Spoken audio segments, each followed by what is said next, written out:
The book Hebrews, part 85.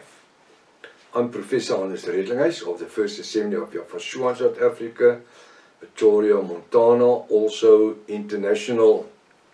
Should you require any of the books which I've written, especially the other book, English book, which is nearly 800 pages, A4, weighs around 2.5 kilogram, 3 kilogram, thick book.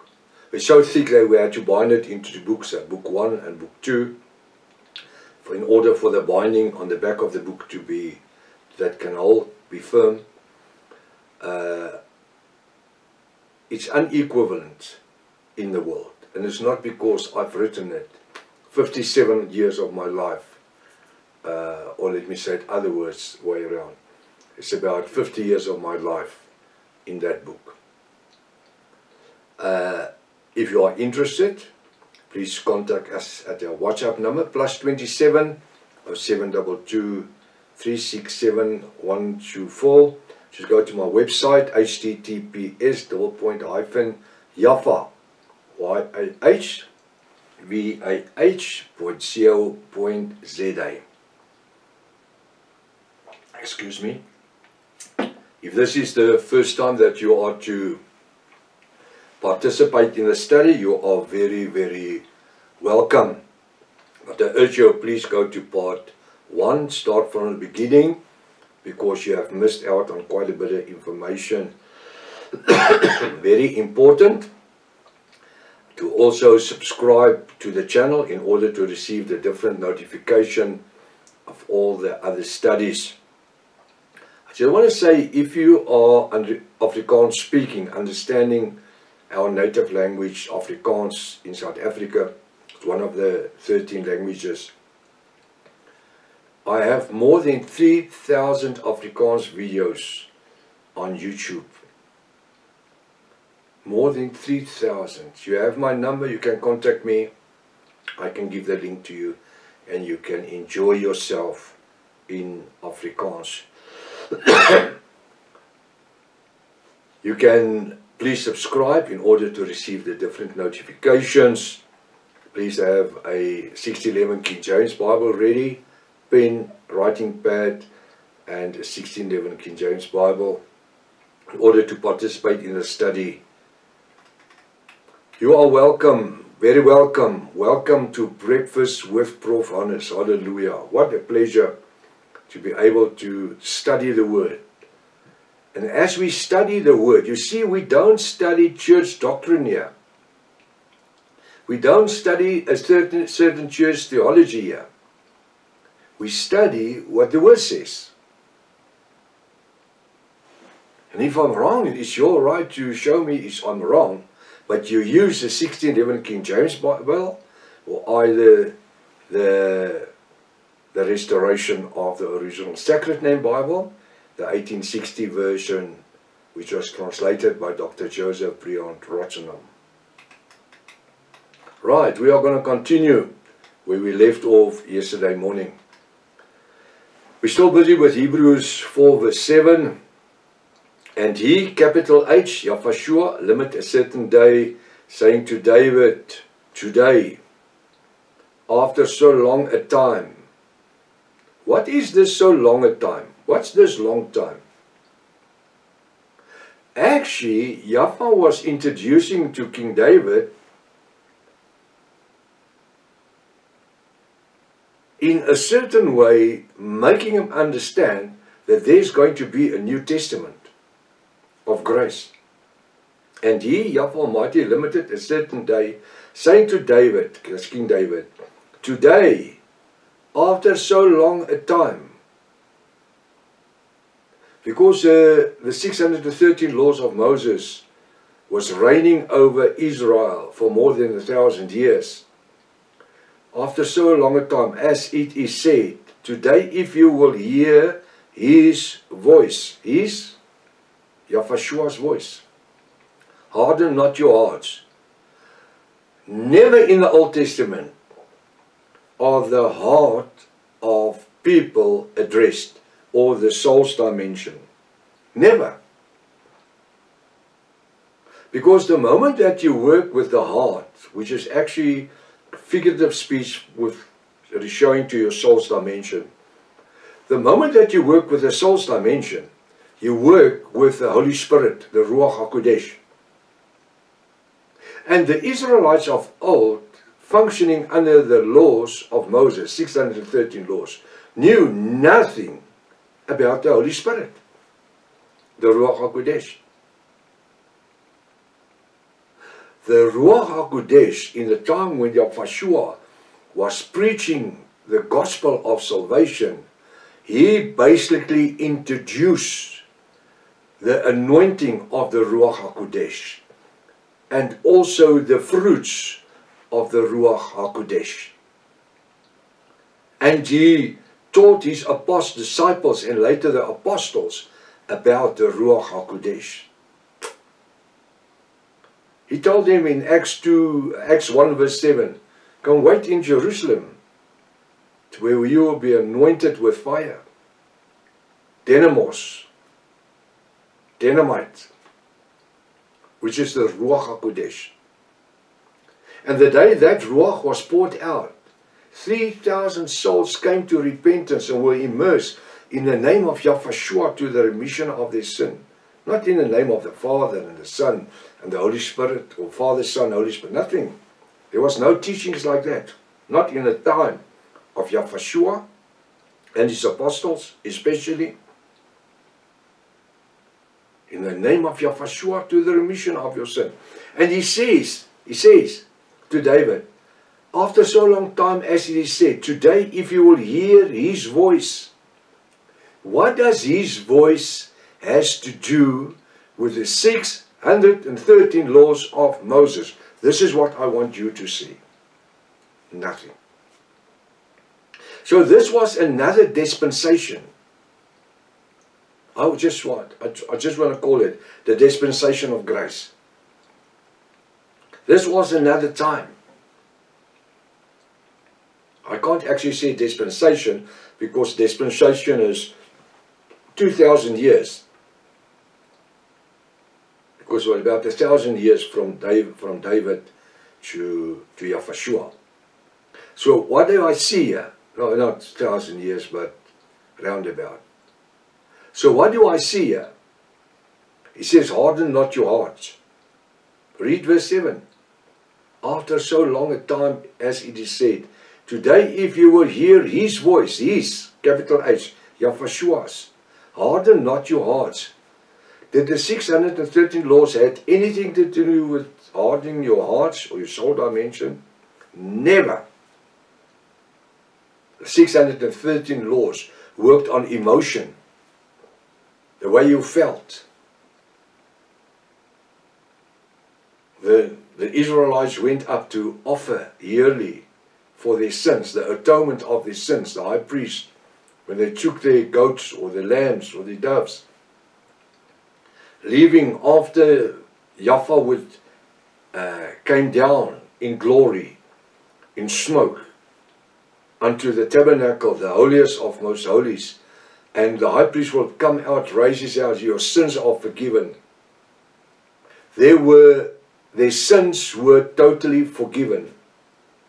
But the moment that they leave there, they had no remorse in their hearts or in the soul's dimension.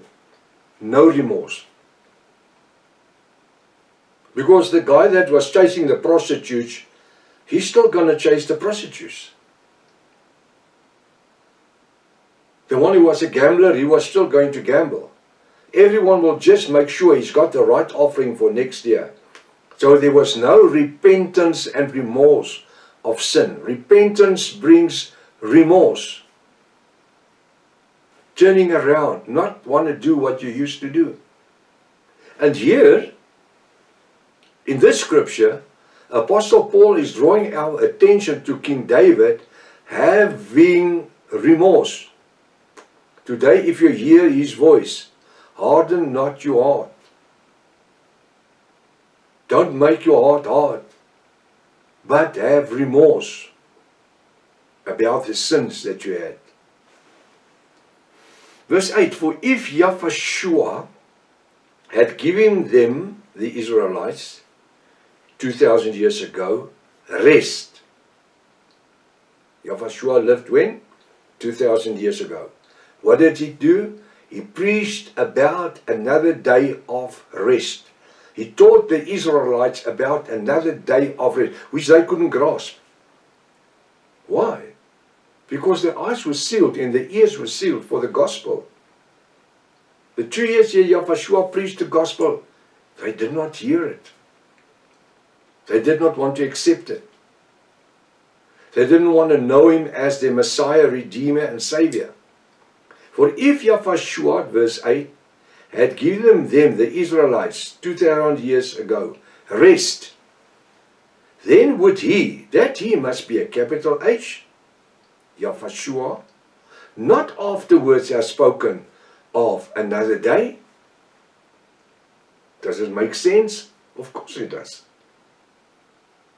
He offered them rest, not like on a Sabbath, from sundown Friday to sundown Saturday.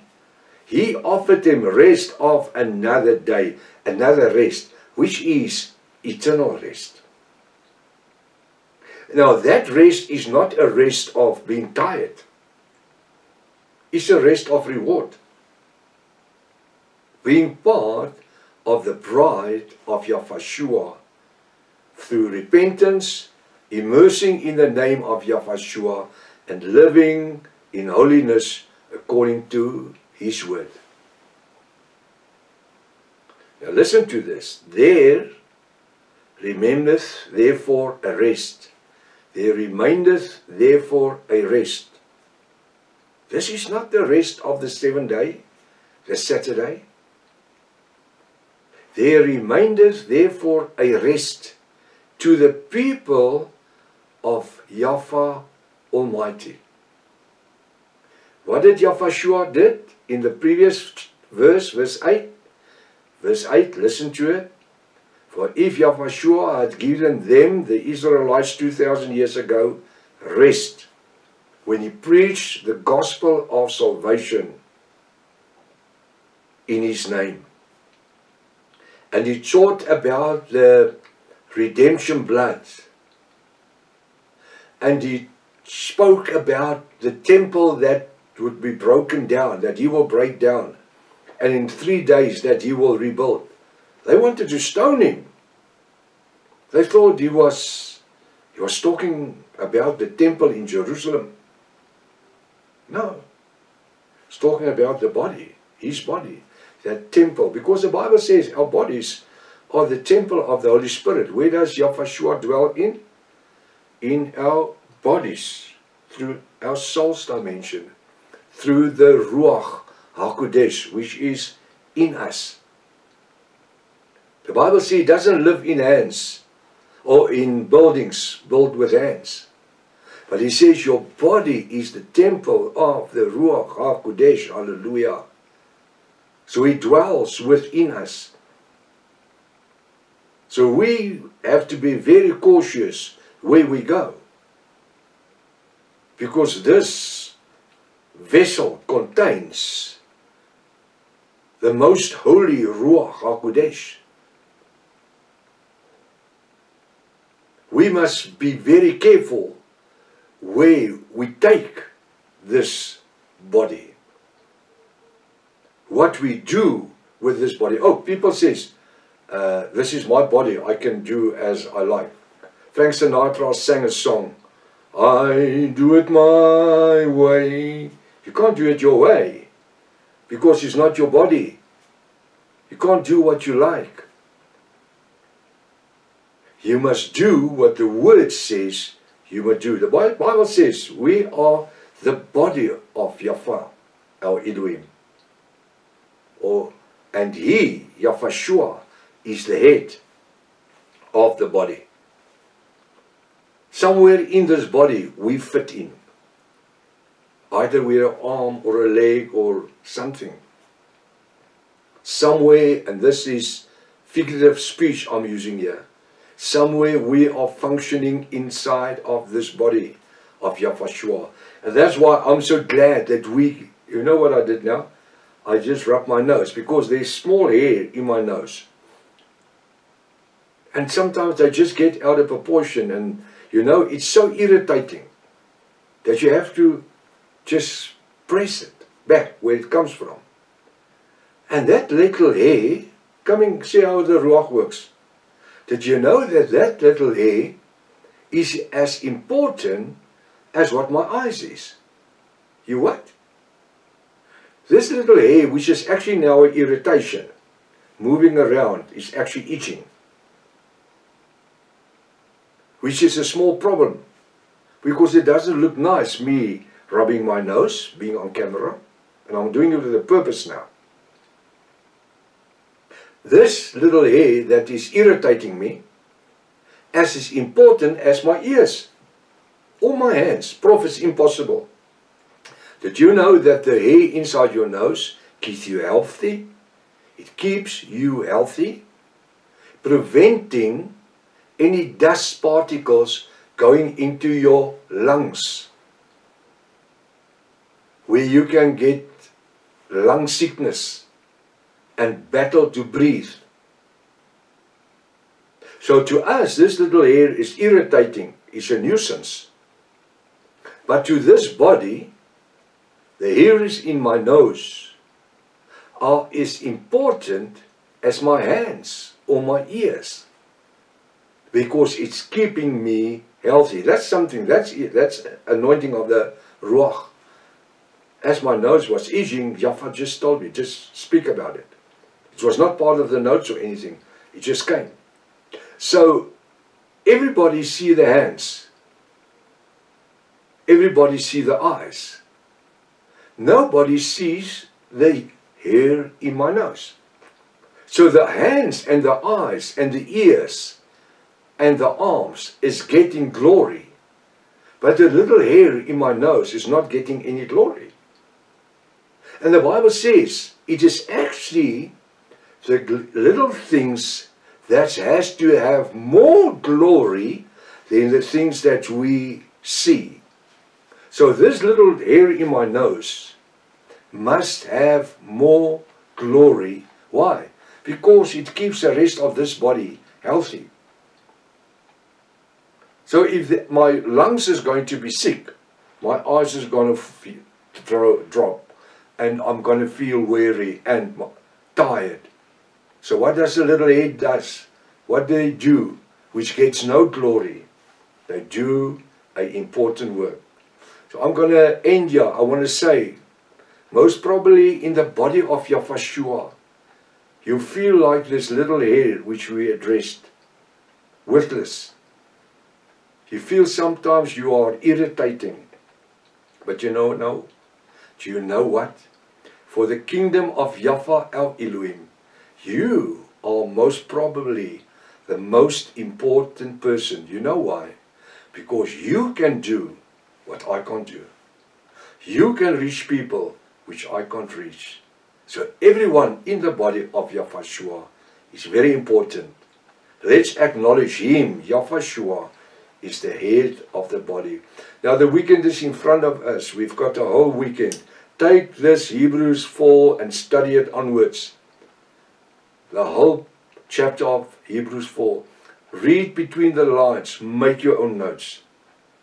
And when we are continuing on Monday, if it's Father's will, see how near have you got reading between the lines. Be a blessing unto other people. Let's sow the seed of life. Until Monday, if it's Father's will, Maranatha. Yahshua is coming back again. Hallelujah.